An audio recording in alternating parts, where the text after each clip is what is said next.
Hoy queremos hablarles de la época del Umanesimo y el Rinascimento en Roma. E scopriremo la storia di San Bernardino da Siena, dei papi di questo periodo e di uno dei più grandi artisti cristiani di quest'epoca, Michelangelo Buonarroti.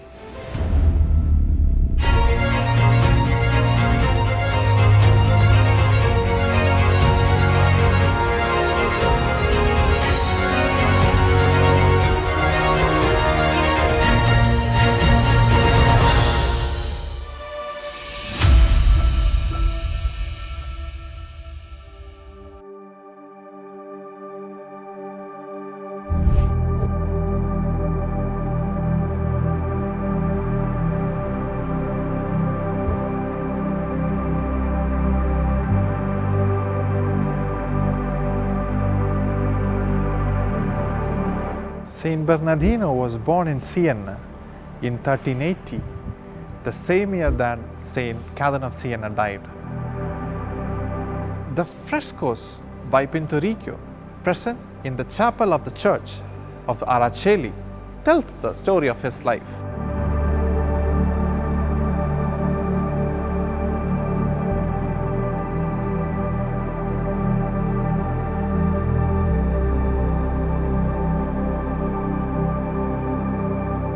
He was a great Franciscan evangelist who attracted crowds who converted when they listened to him. In violent and divided times, he promoted peace and unity by spreading the devotion to the name of Jesus, symbolized in the letters IHS.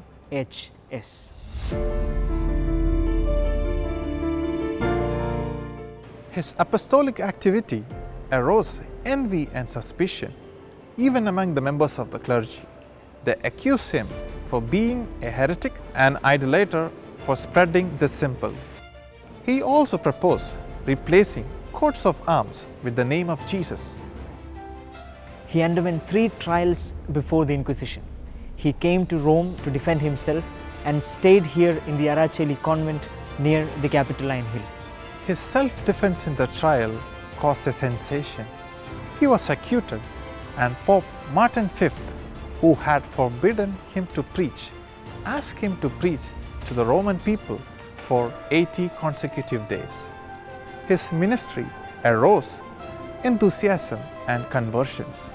He spoke and wrote, among other topics, about business ethics and rules for approaching any job with a Christian sense, including that of a merchant, which morally was not a particularly approved job.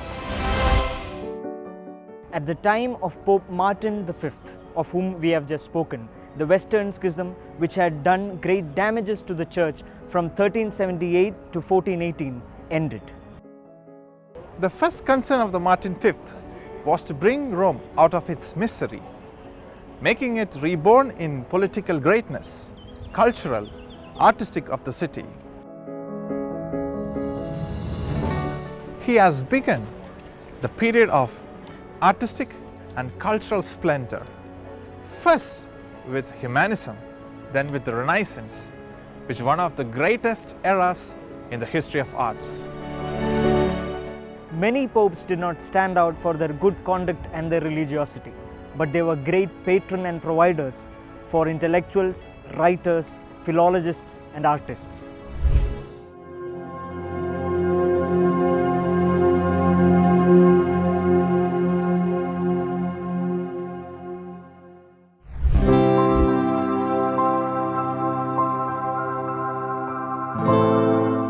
The ancient splendor of Rome's classical monuments attracts famous artists. Il più rappresentativo è stato forse Michelangelo Buonarroti.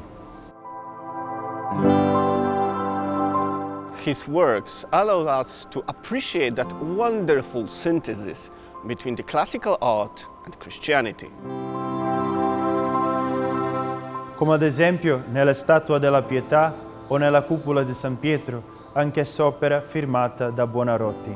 But in a special way in the Sistine Chapel, inside the apostolic parts. Questo fu costruito da uno dei papi del Rinascimento, Sisto IV, nell'ultimo terzo del XV secolo. And it is a place where the conclave is held to elect each new pope. Sisto IV assunse per decorarlo alcuni dei più grandi pittori italiani del Quattrocento: Perugino, Botticelli, Luca Signorelli, Rosselli, tra altri.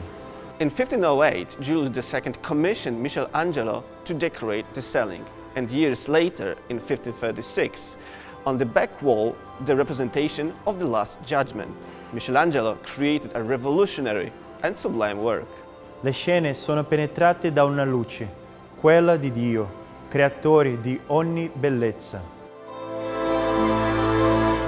As Saint John Paul II said in front of those scenes, Michelangelo reflected the beauty of man created by God, male and female. And this is why the Sistine Chapel expressed in a certain way the hope of the world transfigurated, inaugurated by the risen Christ.